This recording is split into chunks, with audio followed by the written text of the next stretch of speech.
أعوذ بالله السميع العليم من الشيطان الرجيم من همزه ونفخه ونفسه بسم الله الرحمن الرحيم يا أيها الذين آمنوا اتقوا الله حق تقاته ولا تموتن إلا وأنتم مسلمون يا أيها الناس اتقوا ربكم الذي خلقكم من نفس واحدة وخلق منها زوجها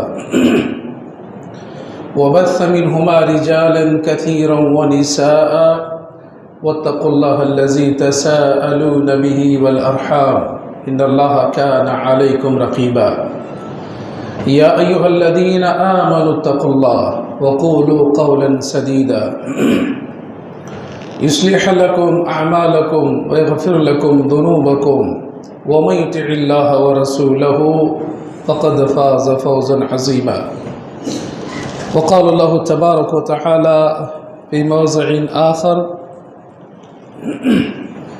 إن الصلاة تنهى عن الفحشاء والمنكر رب اشرح لي صدري ويسر لي أمري واحلل عقدة من لساني يفقه قولي اللهم إنا نسألك علما نافعا ورزقا طيبا وعملا متقبلا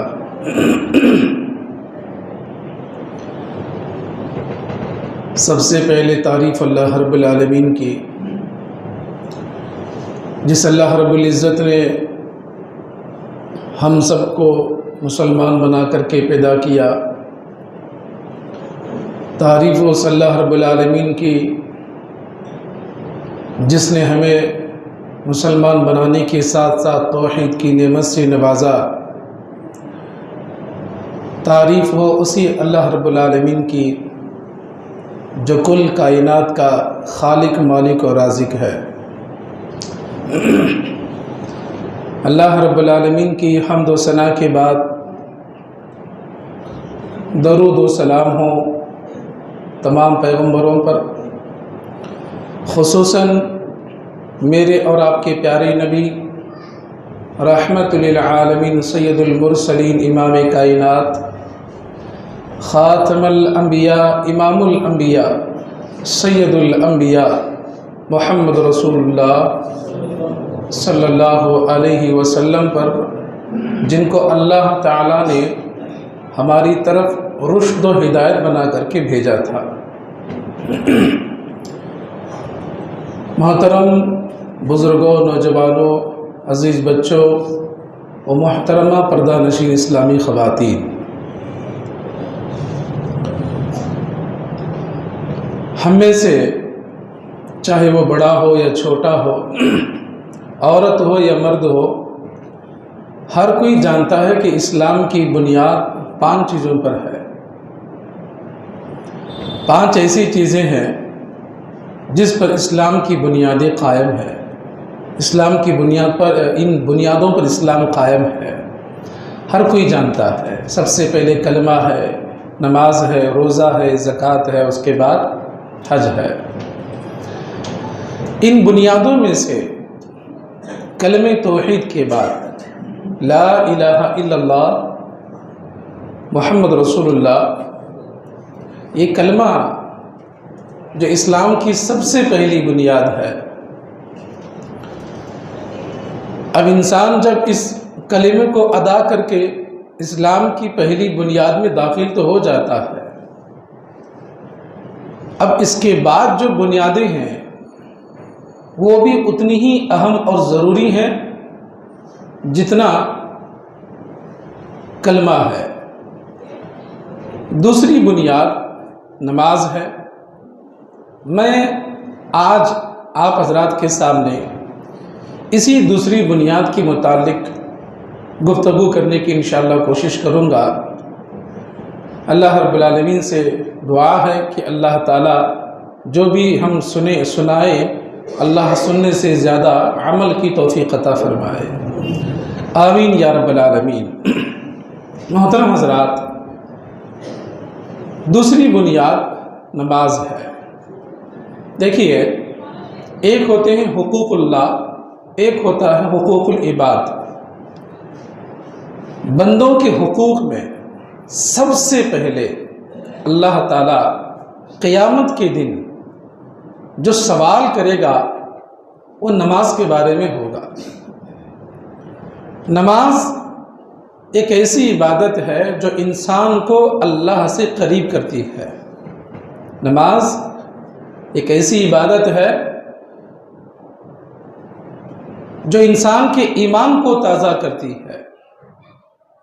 آپ نے الگ الگ علماء کے زبانی الگ الگ تقریروں میں، اجلاسوں میں، اجتماعات میں، جمعہ کے خطبے میں نماز کے متعلق آپ نے بارہا سنا ہوگا۔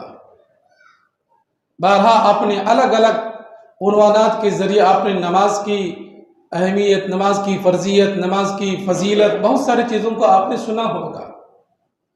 دیکھیے، کسی بھی چیز کے بارے میں جب ہمیں اچھے طریقے سے معلومات ہوتی ہے تو اس چیز کے انسان زیادہ قریب جانے کی کوشش کرتا ہے۔ مثلا میں ایک مثال دے کر کے آگے بڑھوں، آپ ایک موبائل لینا چاہتے ہیں۔ موبائل لینے کے لیے جب آپ دکان جاتے ہیں تو آپ تحقیق کرتے ہیں یہ کون سی کمپنی کا ہے، اس کی کیا کیا ورژن ہے، اس کی کیا کیا ڈیٹیلز ہیں، بہت ساری جانکاری آپ کر کے اس چیز کو آپ حاصل کرتے ہیں، اور جس چیز کے بارے میں آپ کو زیادہ جانکاری ہوگی آپ اسی چیز کو لینے کی کوشش کریں گے۔ اسی طرح نماز ہم پڑھتے ہیں، نماز فرض ہے، نماز پڑھنے سے یہ ثواب ہے، فلاں ہے، فلاں ہے، ہم سنتے ہیں۔ دیکھیے، صرف ایک نماز، ذرا توجہ کے ساتھ، ایک نماز، ہماری زندگی کی صرف ایک نماز۔ ماشاءاللہ ہم تو یہاں بیٹھے ہوئے لوگوں میں 5 وقتہ نمازی بھی ہوں گے، جمعہ کے نمازی بھی ہوں گے، یا صرف عید کو پڑھنے والے بھی بہت سارے کچھ حضرات آج ہمیں ملیں گے انشاءاللہ، اللہ رحم کرے۔ میں یہ بتانا چاہتا ہوں، ایک نماز کی اتنی فضیلت ہے، سبحان اللہ، اذان سے لے کر کے سلام پھیر کر کے مسجد سے باہر جانے تک، اگر حقیقت میں کتنا ثواب ہے، اور اذان سے لے کر کے صف بندی، نماز کا انتظار، نماز ادا کرنے کے بعد ذکر و اذکار، مسجد سے باہر جانے تک جو فضیلتیں اور جو جنت کی جو بشارتیں جو اللہ کے نبی صلی اللہ علیہ وسلم نے احادیث کے اندر بتائی ہیں، اگر مجھے اور آپ کو اچھے طریقے سے اگر معلوم ہو جائے تو سبحان اللہ، صرف ایک نماز ہماری زندگی کی ہمارے لیے جنت میں جانے کا راستہ بن سکتی ہے۔ سبحان اللہ، ایک نماز۔ اس لیے میں یہاں بیٹھے ہوئے نوجوانوں سے، مائیں اور بہنوں سے میں توجہ چاہتا ہوں کہ ان احادیث کو سنیں، کہ جب ہمیں معلوم ہوگا کہ سبحان اللہ ایک نماز کی اتنی بڑی فضیلت ہے، اتنی بڑی فضیلت ہے، اور جنت میں جانے کے کتنے آسان طریقے نماز میں اللہ کے نبی صلی اللہ علیہ وسلم نے بتائے ہیں، تو ماشاءاللہ جو 5 وقتہ نماز کی پابندی کرتے ہیں، سبحان اللہ، ان کا تو مقام ہی الگ ہے۔ تو آئیے سب سے پہلے ہم اذان سے شروع کرتے ہیں۔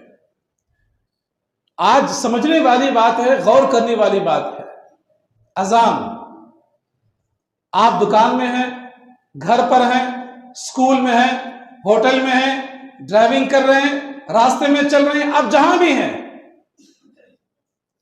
اذان اگر آپ سنتے ہیں، دیکھیے سبحان اللہ، اذان کے متعلق 3 حکم اللہ کے نبی صلی اللہ علیہ وسلم نے بتائے ہیں۔ اگر آپ میرے طرف دیکھیں گے تو پتہ چلے گا 3 حکم۔ ایک، اذان کا جواب دینا، دوسرا درود پڑھنا، تیسرا اذان کی بعد کی دعا پڑھنا، یہ 3 ہے۔ جب ہم میں سے کوئی بندہ جب اذان کو سنتا ہے، جواب دیتا ہے، درود پڑھتا ہے، سبحان اللہ دعا پڑھتا ہے، تو اللہ کے نبی صلی اللہ علیہ وسلم نے اس کی 4 فضیلتیں بتائی ہیں۔ سبحان اللہ، صرف اذان کی 4 فضیلتیں۔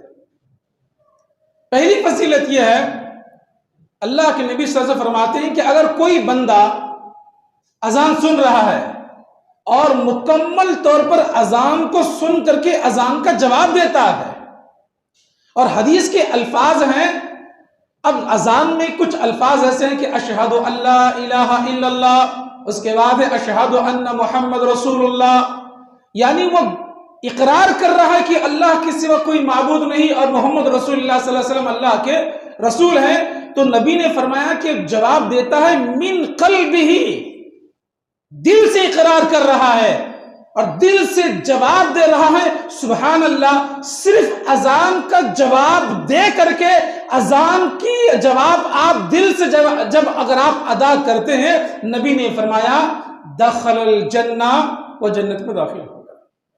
سبحان اللہ، صرف اذان کا جواب آپ کو دینا ہے، دل کی گہرائیوں سے دینا ہے، صرف زبان سے نہیں۔ ایک فضیلت اس کی ہو گئی، دخل الجنہ، اللہ کے رسول نے فرمایا کہ وہ جنت میں داخل ہوگا۔ دیکھیں یہیں سے جنت کا معاملہ شروع ہو جاتا ہے۔ دوسری فضیلت یہ ہے، اللہ کے پیارے نبی محمد رسول اللہ صلی اللہ علیہ وسلم فرماتے ہیں، اب اذان کا جواب ہم دے دیے، درود پڑھنا ہے۔ درود کون سا ہے؟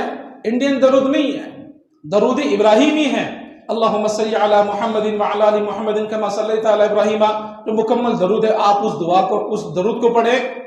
اللہ کے نبی نے فرمایا اگر تم میں سے کوئی مجھ پر ایک مرتبہ درود پڑھتا ہے صلی اللہ علیہ بہا عشرہ، تو اللہ 10 درود کا ثواب اسے عطا کرتا ہے۔ سبحان اللہ، آپ ایک بار پڑھیں، اللہ تعالیٰ 10 درود پڑھنے کے برابر اللہ تعالیٰ ثواب عطا کرتا ہے۔ سبحان اللہ، یہ دوسری فضیلت ہو گئی صرف اذان کی۔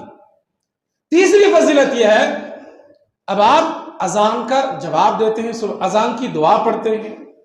کئی ایسے حضرات ہوں گے جن کو آج اذان کے بعد کی دعا یاد نہیں ہوگی، بھلے ہی ہماری عمر نانا دادا کے تک پہنچی ہے، اکثر ایسے لوگ ہیں جن کو اذان کے بعد کی دعا یاد نہیں ہے۔ اللہم رب هذه الدعوة التامة والصلاة القائمة، مکمل دعا ہے، اس میں ایک لفظ ہے محمدن الوسیلۃ۔ نبی نے فرمایا جو اذان کا جواب دے کر کے درود پڑھ کر کے میرے لیے اللہ سے وسیلہ جو مانگتا ہے، وسیلہ مطلب دعا نہیں ہے، محمود ایک جگہ ہے، اور وہ اللہ تبارک و تعالیٰ سے جو اگر کوئی مانگتا ہے، دعا پڑھتا ہے، سبحان اللہ، اللہ کے نبی نے فرمایا حلت لہو شفاعت یوم القیامہ، اس دعا پڑھنے والے کو قیامت کے دن میری سفارش حلال ہو جائے گی۔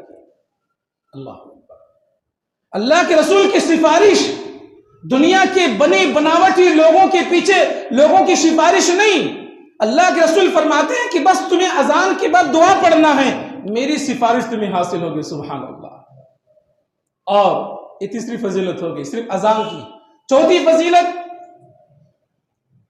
صحابہ نے کہا کہ اللہ کے رسول یہ مؤذن حضرات جو ہوتے ہیں ان کا بڑا اچھا کام ہے، یہ 5 وقت کی اذان دیتے ہیں، اذان کے بعد دعا پڑھتے ہیں، اللہ ان کی دعا قبول کرتا ہے۔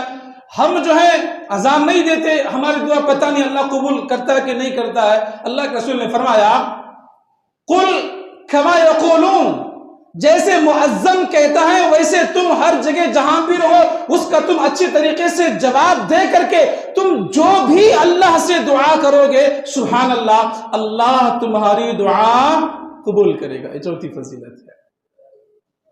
جنت میں جانا، 10 درود کا ثواب، سبحان اللہ، اللہ کے نبی صلی اللہ علیہ وسلم کی شفاعت اور دعا قبول ہونے کا وقت، یہ 4 فضیلتیں صرف اذان کے اندر ہے۔ اب یہاں بیٹھے ہوئے حضرات ذرا غور کریں، کتنے ایسے دل پر ہاتھ رکھ کر کے بولیں، کتنے ایسے لوگ ہیں جو حقیقت میں مکمل طور پر اذان کا جواب دیتے ہیں؟ گھر میں ہم بیٹھے ہیں، ٹیلی ویژن چل رہا ہے، دکان میں بیٹھے ہیں، کاروبار چل رہا ہے، ہر کوئی اپنے اپنے زندگی میں مصروف ہے، مؤذن کے الفاظ سنائی دینے کے بعد جو اچھے طریقے سے صرف جواب دے کر کے دعا پڑھتا ہے، اتنی بڑی فضیلتیں ہیں، میں اور آپ اس فضیلت سے محروم ہو رہے ہیں۔ اللہ مجھے اور آپ کو عمل کرنے کی توفیق عطا فرمائے۔ اس کے بعد سبحان اللہ، اذان ہو گئی، اب آپ مسجد میں آ گئے۔ دیکھیے ایک وقت کی نماز کی بات کر رہا ہوں میں، چلیے اس جمعہ کی بات ہم لے لیتے ہیں۔ اذان سن لے، جن لوگوں نے بھی سبحان اللہ اذان کا جواب دے کر کے دعا پڑھ کر کے دعا کی ہو، سبحان اللہ وہ 4 فضیلوں کی مستحق ہو گئے اور اللہ تعالیٰ ضرور عطا کرے گا انشاءاللہ۔ مسجد میں داخل ہوئے، کتنے ایسے حضرات ہیں، اگر میں ہاتھ اٹھانے کے لیے بولوں تو بہت کم ایسے لوگ ہوں گے جن کے ہاتھ اٹھیں گے۔ مسجد میں داخل ہونے کی دعا، چاہے آج چھوٹے چھوٹے بچے جو جاتے ہیں شاید انہیں کو یاد ہوگی، بڑے حضرات کو اکثر ایسے لوگ ہیں جن کو یاد نہیں ہے۔ آپ مسجد میں آنے کے بعد جب دعا پڑھ کر کے داخل ہوتے ہیں، سبحان اللہ، وضو کرنا ہے۔ وضو کے متعلق اکثر آج دیکھا جاتا ہے کہ بہت ساری کمی پیشیاں، دیکھیے آج اس موضوع کو میں نے اس لیے چنا ہے کہ گزشتہ رمضان میں جب میں یہاں پر تھا تو بہت ساری چیزوں کو، کمیوں کو میں نے محسوس کیا تھا۔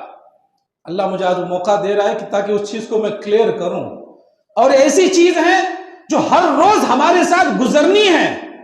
یہ اس عبادت کے ساتھ مجھے ہر روز دن میں 5 مرتبہ گزرنا ہے۔ جب ایک نماز ہماری مکمل طور پر صحیح ہو جائے تو سبحان اللہ ہمارا بیڑا پار ہو جائے گا انشاءاللہ۔ وضو، بسم اللہ کہہ کر کے وضو جب آپ کرتے ہیں، اللہ کے پیارے نبی محمد رسول اللہ صلی اللہ علیہ وسلم نے فرمایا، جب آپ وضو کرتے رہتے ہیں، آپ نے ہاتھ دھویا، آپ کے ہاتھوں کے صغیرہ گناہ جھڑتے جا رہے ہیں۔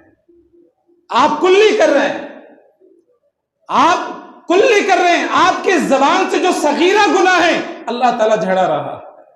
آپ ناک میں جو ہے ناک صاف کرتے ہیں، چہرہ دھوتے ہیں، اپنے ہاتھوں کو دھوتے ہیں، پیروں کو دھوتے ہیں، سر اور کان کا مسح کرتے ہیں۔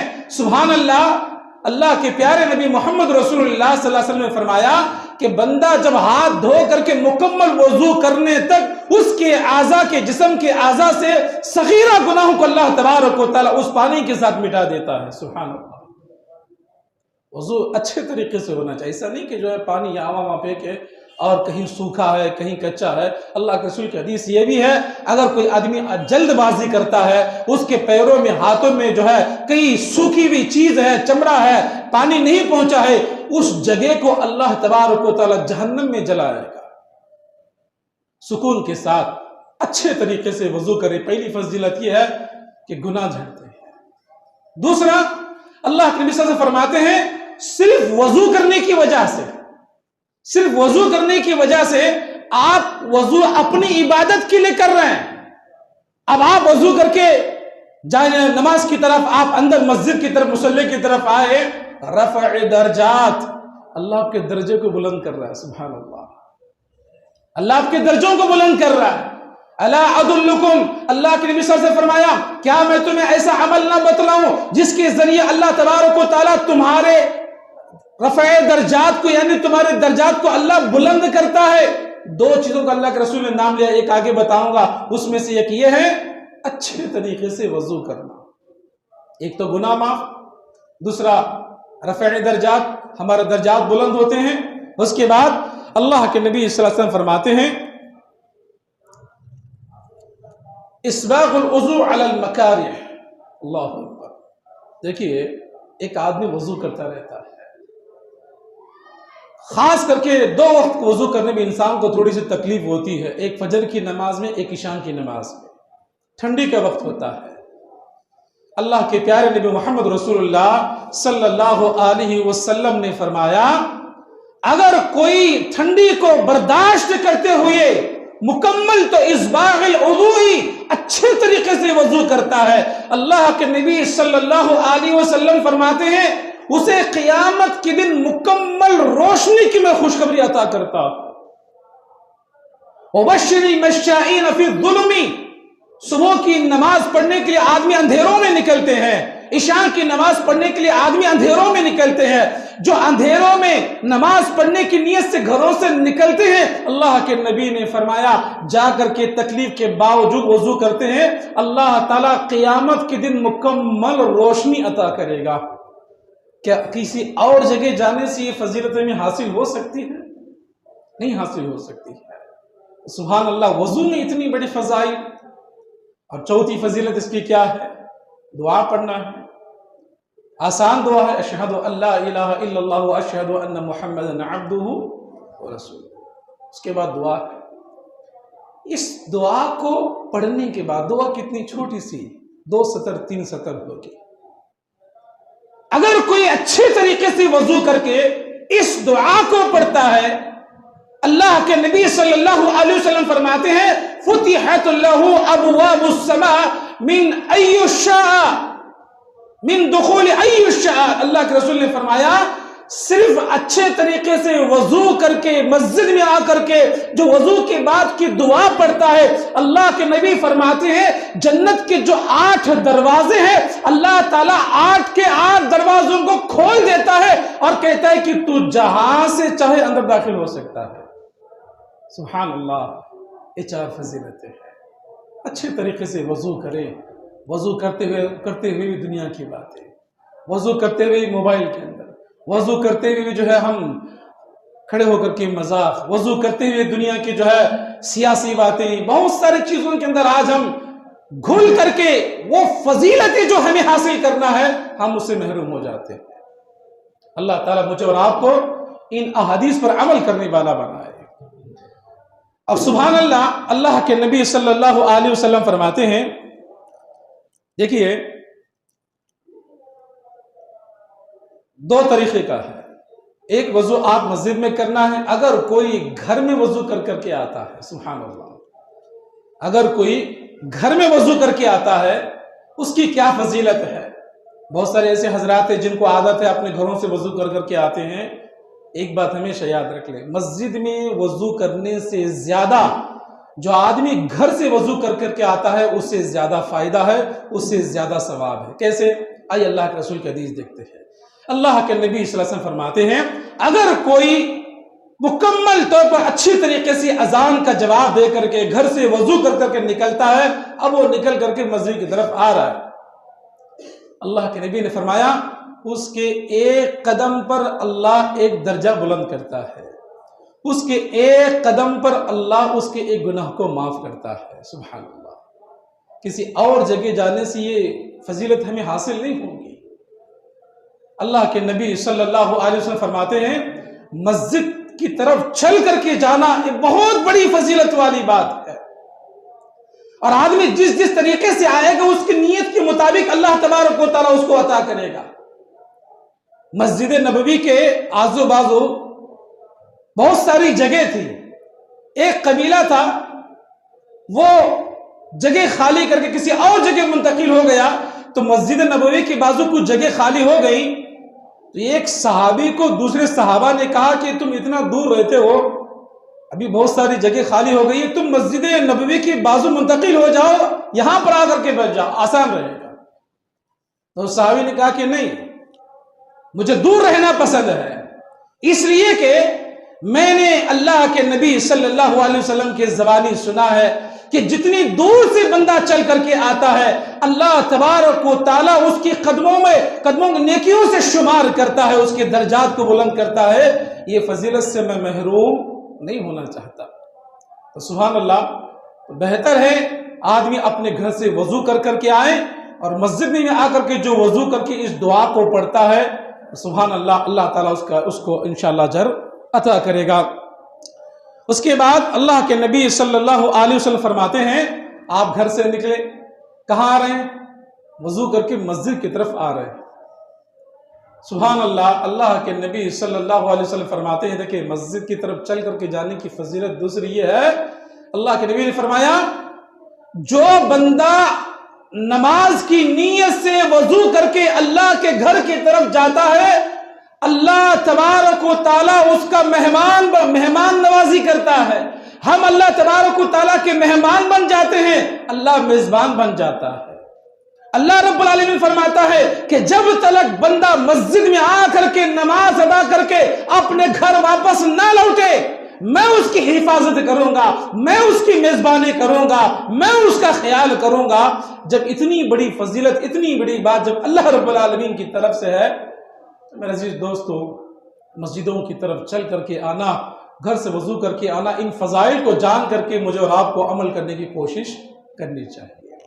اس کے بعد میں آپ کو بتاؤں، اللہ کے پیارے نبی محمد رسول اللہ صلی اللہ علیہ وسلم نے فرمایا آپ مسجد میں آ گئے، مسجد میں آنے کے بعد دیکھیے بہت اکثر چیزوں کو دیکھا جاتا ہے، صفیں بنانے کا مسئلہ آتا ہے۔ جب میں مسجد میں ابھی جمعہ میں آیا تو میں نے کچھ لوگوں کو دیکھا کہ لوگ مسجد میں آنے کے بعد اپنے آرام گاہ کی سب سے پہلے ٹیکا ڈھونڈتے ہیں، سب سے پہلے یہ دیکھتے ہیں کہ ہم جیسی نماز ختم ہو جائے سب سے پہلے بھاگے کیسے. استغفر اللہ، اللہ رحم فرمائے. میرے عزیز دوستو، اللہ کے نبی صلی اللہ علیہ وسلم کی ان احادیث کو جانیں. صرف ایک نماز کے متعلق میں آپ کو بتا رہا ہوں.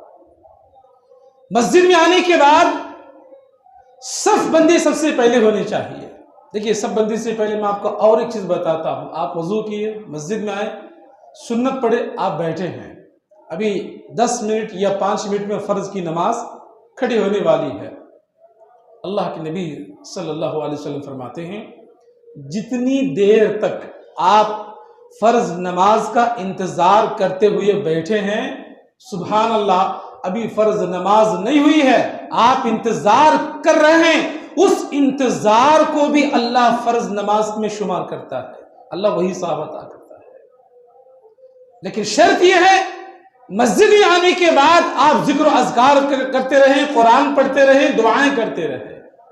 جب تک آپ کے زبان سے کوئی لہو لعب کی باتیں نہ ہو، دنیاوی باتیں نہ ہو، سیاسی باتیں نہ ہو، کاروباری باتیں نہ ہو، تجارتی باتیں نہ ہو، آپ بس اللہ کی خاطر ذکر و اذکار میں لگے ہیں. جتنی دیر تک آپ مسجد میں بیٹھے رہیں گے وہ اس بیٹھنے کو بھی اللہ تبارک و تعالی عبادت میں شمار کرتا ہے. پتہ چلا مسجد میں جیسے آئیں دنیا کی ساری چیزوں کو چھوڑ دیں. اگر آپ آنے کے بعد بیٹھے فرض نماز سے پہلے آپ بیٹھ کر کے دنیاوی باتوں کے اندر اگر آپ مشغول ہو گئے وہ ثواب سے محروم ہو گئے. سبحان اللہ، یہ ساری چیزیں ہو گئی. پھر آپ اور قریب آئے. سب بندی کی جو بات ہوتی ہے، اللہ کے نبی صلی اللہ علیہ وسلم نے حضرت عائشہ صدیقہ رضی اللہ تعالیٰ عنہ سے کہا، عائشہ الا تصفون کما تصف الملائکہ، اے عائشہ کیا میں تمہیں فرشتوں کی صفوں کے بارے میں نہ بتاؤں؟ ایسی صفیں جو فرشتے آسمانوں میں صفیں بناتے ہیں ویسی صفوں کے بارے میں نہ بتاؤں؟ ہم عائشہ صدیقہ رضی اللہ تعالیٰ عنہ نے کہا کہ اللہ کے رسول کیوں نہیں؟ اللہ کے رسول صلی اللہ علیہ وسلم فرماتے ہیں سب سے پہلے فرشتے پہلی صف کو مکمل کرتے ہیں، اس کے بعد دوسری صف کو مکمل کرتے ہیں، اس کے بعد تیسری صف کو مکمل کرتے ہیں. سبحان اللہ، 3 صفوں کا اللہ کے نبی صلی اللہ علیہ وسلم نے ذکر کیا. صف میں آنے کے بعد کوئی بھی ہو، بوڑھا ہو، نوجوان ہو، بچہ ہو، اتنا بچہ نہ ہو کہ جو ہے نماز میں خلل پیدا کر سکے. اکثر دیکھا جاتا ہے چھوٹے چھوٹے بچوں کو لے کر کے لوگ آتے ہیں، آئیے ماشاءاللہ لے کے آئیے، بچوں کو اچھی عادت ہے. لیکن ہم یہ خیال رکھیں کہ کہیں ہمارے ان بچے کی بچپنا سے بازو والی کی نماز ضائع نہ ہو جائے. اس کا بھی خاص خیال رکھنا چاہیے. مسجد میں آپ آئیں تو سب سے پہلے پہلی صف کو مکمل کرو، اس کے بعد دوسری صف کو مکمل کرو، اس کے بعد تیسری صف کو مکمل کرو. اللہ کے نبی نے فرمایا اذان دینے کا ثواب، پہلی صف میں یا اگلی صفوں میں کھڑے ہونے کا ثواب اگر لوگوں کو معلوم ہو جائے، اللہ کے نبی صلی اللہ علیہ وسلم فرماتے ہیں لوگ آپس میں جھگڑا کریں گے، لوگ آپس میں لڑ پڑیں گے، یہاں تک کہ قرآن دازی ہوگی کہ جس کا نام آئے گا وہ پہلی صف میں کھڑا ہوگا. اتنی اس کی فضیلت ہے اذان دینا اور پہلی صف میں کھڑا ہوگا. اب لوگ آئے آرام سے، کوئی وہاں بیٹھا ہے، کوئی ادھر بیٹھا ہے، اور مسجد میں پہلے آ کر کے بھی پہلی صف سے محروم ہے، تو پتہ چلا آپ اس فضیلت سے محروم ہو گئے. تو پہلی صفوں کو مکمل کریں. اللہ کے پیارے نبی محمد رسول اللہ صلی اللہ علیہ وسلم نے فرمایا صف میں کھڑے ہونے کے بعد کیسے کھڑے ہونا چاہیے. اکثر لوگوں کو دیکھا جاتا ہے، خصوصاً اللہ معاف فرمائے، کچھ ایسے نوجوان ہوتے ہیں نماز میں ایسے کھڑے ہو جاتے ہیں جیسے کسی جنگ کے لیے کھڑے ہوتے ہیں، ایک دم سینہ تان کر کے، آزو بازو پیر پھیلا کر کے، کونیاں بالکل بازو والے کو دبا کر کے، بازو والا پریشان ہو رہا ہے. یہ ادب نہیں ہے. آپ کے جسم کے مطابق آپ اپنا پیر رکھیں، اور بازو والا اگر کوئی نیا آدمی، ہم آس پاس مسجد توحید ایسی جگہ ہے جہاں پر لوگوں کو ابھی نماز کا صحیح طریقہ معلوم نہیں ہے، سنت کا صحیح طریقہ معلوم نہیں ہے. ہو سکتا ہے کہ ایک نیا آدمی مسجد میں آ جائے، اب وہ آپ کے بازو کھڑا ہو گیا، اب آپ اسے پیر لگانا چاہتے ہیں، اب پیر لگانا اسے معلوم نہیں ہے، اب وہ اپنے پیر کو ہٹا رہا ہے اور تم لگاتے جا رہے ہو، اب وہ گھسیٹتا جا رہا ہے، تم گھسیٹتے جا رہے ہو، لڑتے لڑتے نماز ہی ختم ہو جائے گی۔ استغفر اللہ، یہ نہیں ہونا۔ ایک مرتبہ آپ اسے اپنا پیر لگانے کی کوشش کریں، اگر وہ مانتا ہے ٹھیک ہے، نہیں مانتا ہے آپ اسے نماز کے بعد پیار سے سمجھائیں، یا عالم صاحب سے جو ہے اسے ملاقات کرا کر کے بات کو سمجھانے کی کوشش کریں، لیکن نماز میں ایسے کھڑے نہ ہو کہ جو ہے آپ ایک دوسرے کو آزو بازو دھکا دے کر کے خود کی بھی نماز بیکار ہو جائے اور بازو والے کی بھی نماز صحیح نہ ہو۔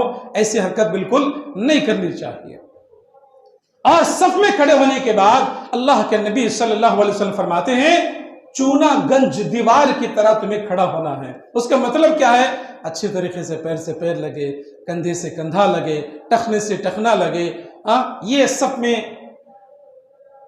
کھڑا ہونے کا صحیح طریقہ ہے۔ دیکھیے میں آپ کو بتاتا ہوں، دو آدمی کھڑے ہیں، کتنے ہیں؟ دو آدمی ہیں، اور پیروں سے پیروں کو اگر انہوں نے لگا لیا ہے، وہ اللہ کی نظر میں جماعت ہے، وہ صف ہے۔ وہ کیا ہے؟ اللہ کی نظر میں صف ہے، جماعت ہے۔ تین لوگ کھڑے ہیں، پیر سے پیر انہوں نے لگایا، وہ اللہ کی نظر میں ایک صف ہے، ایک جماعت ہے۔ ورنہ 1000 لوگ کھڑے ہیں، انہوں نے اپنے پیروں سے پیر نہیں لگایا، وہ اللہ کی نظر میں جماعت نہیں بلکہ وہ انفرادی طور پر کھڑے ہیں۔ یہ میں نہیں کہتا، یہ اللہ کے رسول کی حدیث کہتی ہے۔ اسی لیے صفوں میں آنے کے بعد پہلی صف کو مکمل کرو۔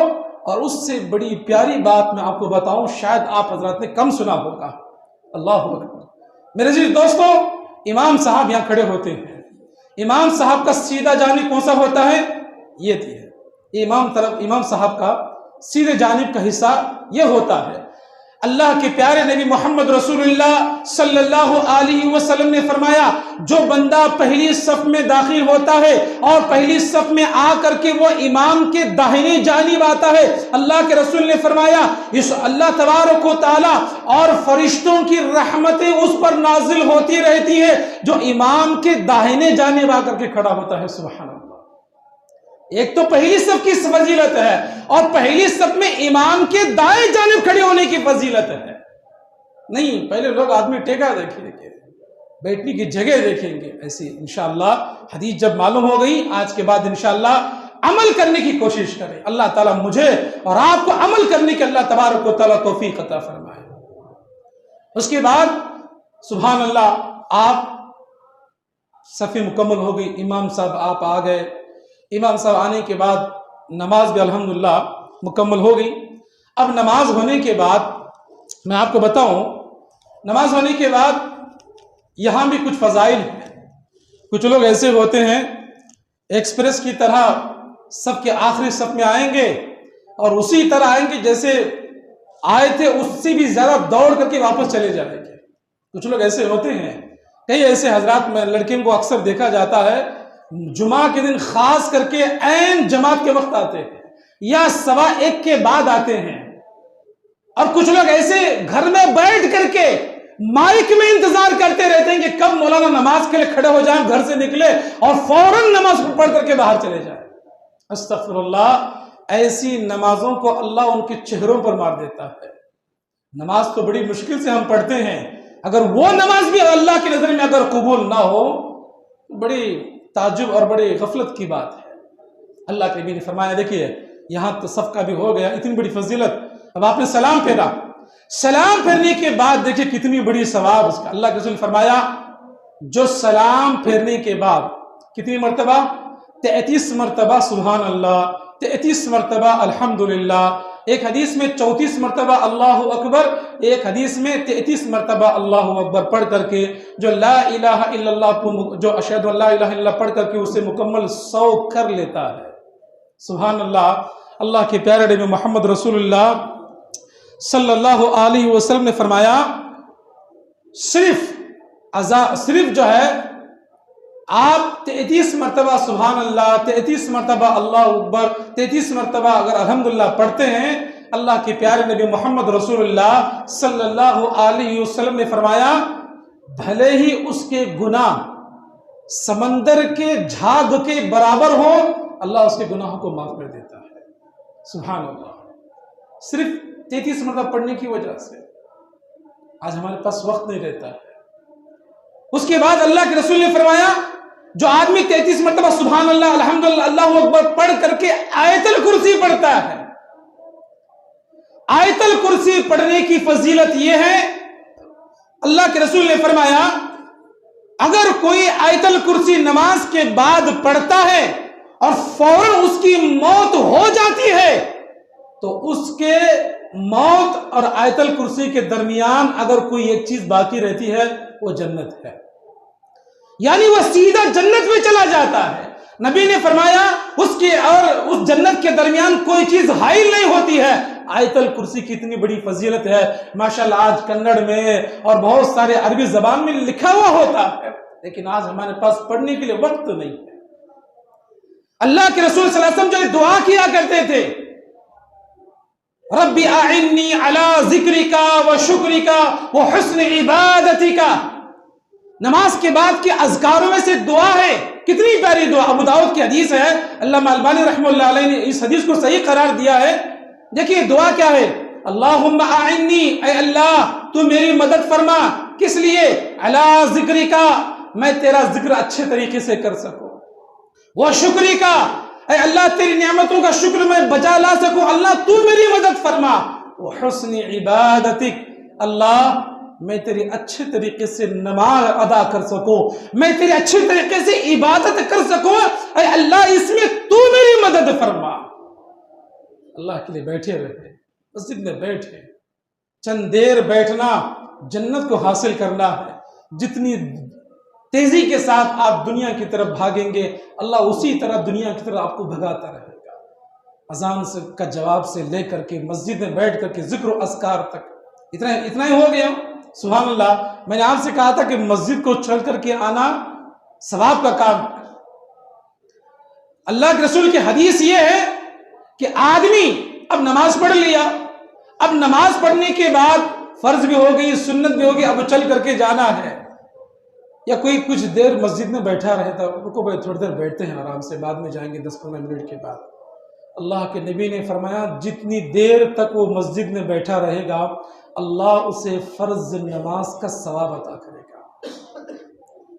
ایک حدیث کے الفاظ ہے کہ اس جگہ بیٹھ کر کے پڑھنے والے کو وہ ثواب ہے، اور تفسیر نے کچھ مفسر نے یہ بھی کہا کہ نہیں، مسجد کے 4 دیواری کے اندر وہ جہاں بھی رہتا ہے اللہ تبارک و تعالیٰ کے فرشتے اور خود اللہ تبارک و تعالیٰ، سنی اللہ کے رسول کی حدیث، فرض نماز کے بعد کچھ دیر تک جو آدمی مسجد میں بیٹھا رہتا ہے چاہے وہ کوئی بھی ہو، اللہ تبارک و تعالیٰ اور فرشتے اس کے حق میں دعا کرتے رہتے ہیں، اللہم ارحمہ، اللہم اغفر لہ، اللہ اکبر، فرشتے دعا کرتے ہیں کہ اے اللہ تو اس پر رحم عطا فرما، اللہ تو اس کی بخشش کرتے ہیں۔ اس لیے مسجدوں میں وقت گزارنے کی کوشش کریں۔ اب میں یہ کہنا چاہتا ہوں کہ یہ ایک نماز کا ثواب ہے، اذان سے لے کر کے ایک نماز کا، 5 وقت کی نماز کی پابندی کرنے والا، سبحان اللہ، ذرا غور کریں اللہ تبارک و تعالیٰ کتنے ثواب سے ہمیں جو ہے کتنا ثواب عطا کرے گا، کتنی فضیلتوں کے ہم حامل ہو جائیں گے، کتنی مرتبہ اللہ کی طرف سے جنت کی خوشخبری ہوگی، کتنے ہمارے گناہ معاف ہوں گے، اور کتنی اللہ تبارک و تعالیٰ ہمارے درجات کو بلند کرے گا۔ اس لیے میرے عزیز دوستو، ایک نماز کی اتنی بڑی فضیلت جو آج ہم نے سنی ہے، اس کو مد نظر رکھتے ہوئے ارادہ کر کے جائے کہ انشاءاللہ ہم کوئی نماز نہیں چھوڑیں گے انشاءاللہ۔ میرے عزیز دوستو، دیکھیے آج سارے مساجد میں، سارے ملک میں فلسطین کے لیے دعائیں ہو رہی ہیں، ہو رہی کہ نہیں ہو رہی؟ ہر کوئی دعا کر رہا ہے کہ جو ہے فلسطین کے اندر جو حالات بن رہے ہیں اس کے متعلق دعا ہو رہی ہے۔ اب اللہ دعا کب قبول کرتا ہے؟ قرآن کی آیت ہے وَاسْتَعِينُوا بِالصَّبْرِ وَالصَّلَاةِ، اللہ سے اگر مدد بھی اگر آپ مانگنا ہے تو صبر اور نماز کے ذریعے مانگو۔ ہماری نمازی اگر صحیح نہیں ہے تو ہماری اللہ دعا کہاں سے قبول کرے گا؟ کئی ایسے نوجوان ہیں جن کو نماز کے اندر کی دعائیں یاد نہیں ہے، سجدے کے درمیان کی دعا یاد نہیں ہے، دعائے ثنا کسی کو یاد نہیں ہے، 2 سجدوں کے درمیان کیا پڑھا جاتا ہے، اتحیات میں کیا پڑھا جاتا ہے۔ کچھ لوگ تو ایسے ہیں جن کی زندگی 60 یا 70 سالہ ہو گئی، سوائے قل هو اللہ احد کے کوئی سورہ کو آج یاد نہیں ہے۔ میرے عزیز دوستو، نماز کی پابندی کریں، نماز کا اہتمام کریں۔ اور اللہ کے نبی صلی اللہ علیہ وسلم نے فرمایا اگر کوئی آدمی، اس بات کو ذرا غور سے سنیں، اذان ہو گئی ہے، چاہے جمعہ کی ہو، جمعہ کی اذان ہو گئی، آپ دکان میں بیٹھے ہیں، مؤذن نے حی علی الصلاۃ حی علی الفلاح کی آواز دے دی، فوراً جس نے دکان بند کر دیا وہ بے برکتی سے بچ گیا۔ اب اللہ کے رسول نے فرمایا کہ حدیث یہ ہے، دیکھیے بڑی پتے کی بات ہے، 15 منٹ کا وقفہ ہوتا ہے اذان اور جماعت کے درمیان، اگر کوئی جو ہے اذان سن کر کے بھی اپنی دکان کے اندر بیٹھا ہوا ہے، میں بعد میں جا کر کے پڑھ لوں گا، یہاں نہیں تو میں فلاں جا کر کے بعد میں جو ہے میں نماز پڑھ لوں گا، یاد رکھیے اذان سے لے کر کے فرض نماز کے درمیان جو آپ نے دکان میں بیٹھ کر کے، آپ نے ہوٹل میں بیٹھ کر کے، آپ نے کاروبار کی جگہ بیٹھ کر کے جو بھی آپ نے کمایا ہے وہ اللہ کی نظر میں وہ کمائی حرام کی کمائی ہوتی ہے، وہ حلال نہیں ہوتی۔ اس لیے جیسی اذان ہو جاتی ہے آپ بند کر دیں، وابتغوا من فضل اللہ، اور رزق جو ہے آپ اللہ کا فضل تلاش کرتے ہوئے نکل جائیں، رزق اللہ کے حوالے ہے۔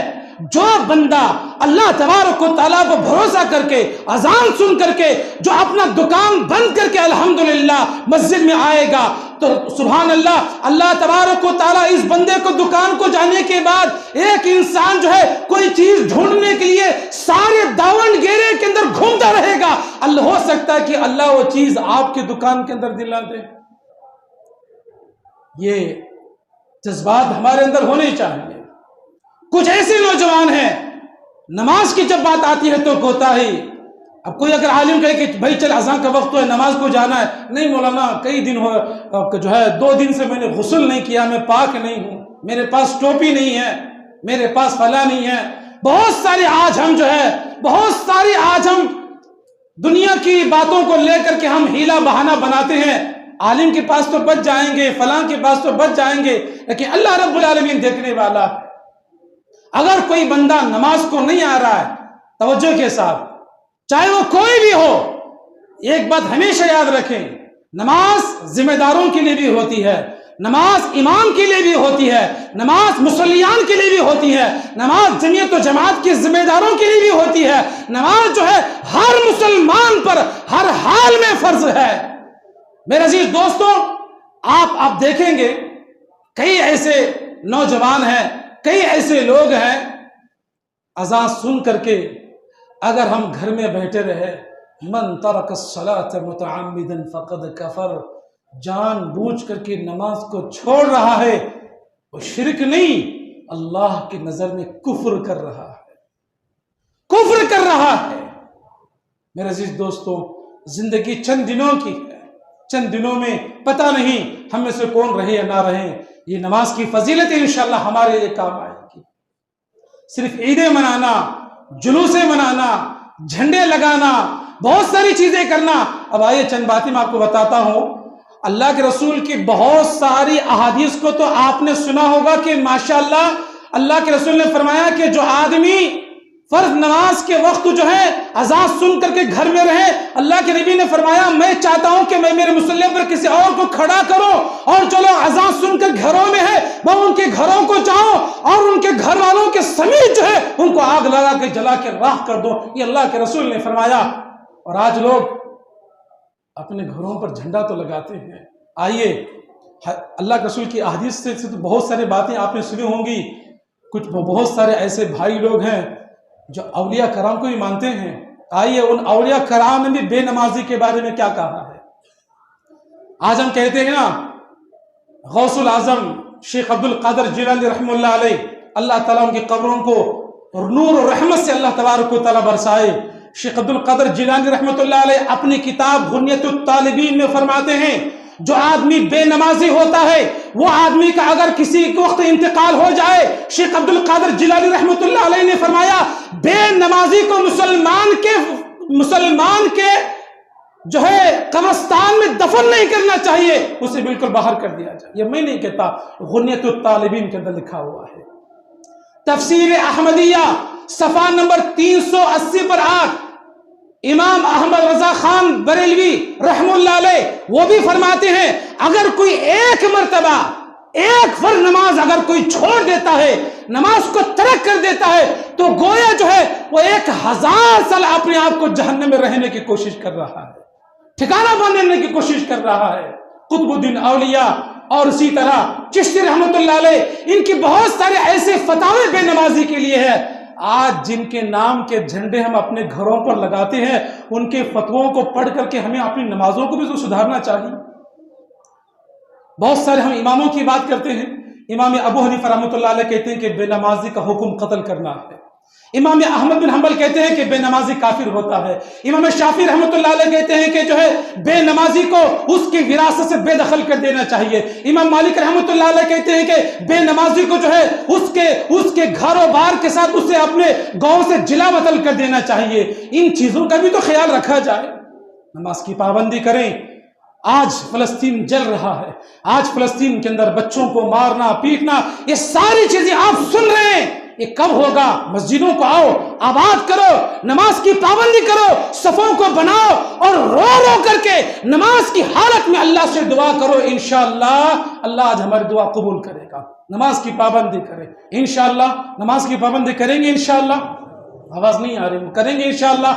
اللہ تبارک و تعالیٰ مجھے اور آپ کو نماز کی پابندی کرنے کی توفیق عطا فرمائے، 5 وقتہ فرض نماز کی پابندی کرنے کی توفیق عطا فرمائے، اللہ ہمارے گناہوں کو معاف فرمائے، اللہ ہمارے خطاؤں کو درگزر فرمائے، اللہ تبارک و تعالیٰ ہمارے نوجوانوں کو دین کا داعی بنائے، اللہ تبارک و تعالیٰ ہمارے نوجوانوں کو گلیوں میں راستوں میں بھٹکنے کے بجائے مسجد کو آباد کرنے کی اللہ توفیق عطا فرمائے، اللہ تبارک و تعالیٰ جب تک ہمیں دنیا کے اندر رکھے اللہ توحید پر قائم رکھے، اللہ جب دنیا سے اٹھا لے تو کلمہ توحید لا الہ الا اللہ پر ہمارا خاتمہ ہو، آمین یا رب العالمین۔ اقول قولی ھذا استغفر اللہ لی ولکم ولسائر المسلمین والحمد للہ رب العالمین۔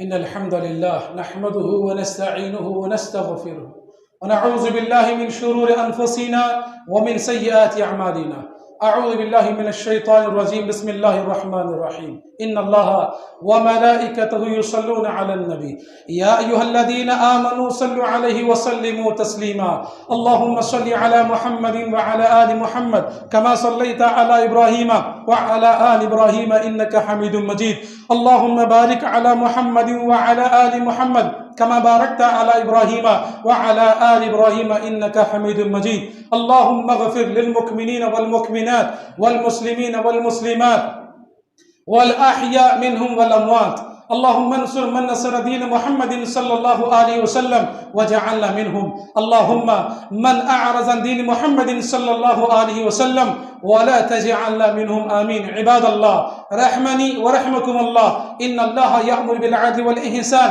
وإيتاء ذي القربى وينهى عن الفحشاء والمنكر والبغي يعظكم لعلكم تذكرون، اذكروا الله يذكركم وادعوه يستجب لكم ولذكر الله أكبر والله بما تصنعون۔